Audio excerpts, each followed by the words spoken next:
ছেলের সাথে অভিমান করে বৃদ্ধাশ্রমে চলে এসেছেন শিক্ষিকা মা। অবাধ্য ছেলেকে বাধ্য করতে পারেননি, তাই তো নিজেই অভিমান করে বৃদ্ধাশ্রমে চলে এসেছেন এই মা।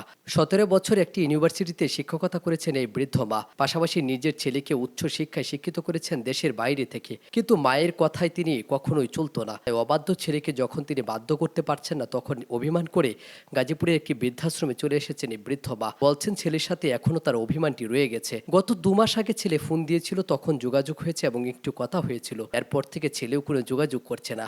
মা ডাক্তার আর শুনতে চাই না আমি যতই বলছি তার তো এজ হয়েছে। তো দেখো আমি আর কয়দিন, আর আমাদের ফ্যামিলিতে মেয়েরা বেশি দিন বাঁচে না। তুমি বিয়ে করো, কিন্তু সে বিয়ে করতে চায় না, কিচ্ছুতে রাজি হয় না, বলে আমি দায়িত্ব নিতে পারবো না কারো, তুমি নিলে না। আমি কিভাবে নিব? এটা আমার পক্ষে নেওয়া সম্ভব কারোর দায়িত্ব?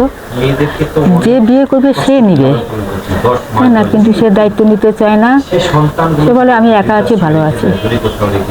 আমি একটাই কথা বলি, যেদিন তুমি বিয়ে করে বউ আনবে আমি সেদিনই চলে যাব, সেই দিনই আমি তোমার কাছে আসবো, আমি বউ বরণ করে নেব। পরের মেয়েকে সবসময় দোষ দিলে হয় না, জানেন? এটা হয় না। আমার ছেলের তো বিয়ে হয়নি, আমি কেন আসছি বলেন? কেন আসছি?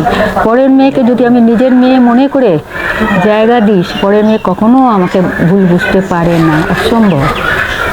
আমার নিজের মেয়ের জায়গাটা ওকে দিয়ে দিতে হবে, এবং আমার সংসারের যে চাবি তার আঁচলে বেঁধে দিতে হবে, তবেই সে আপন হবে। কারণ তাকে তো আমি জন্ম থেকে প্রতিপালন করিনি, বড় করিনি, সে তো রেডিমেড।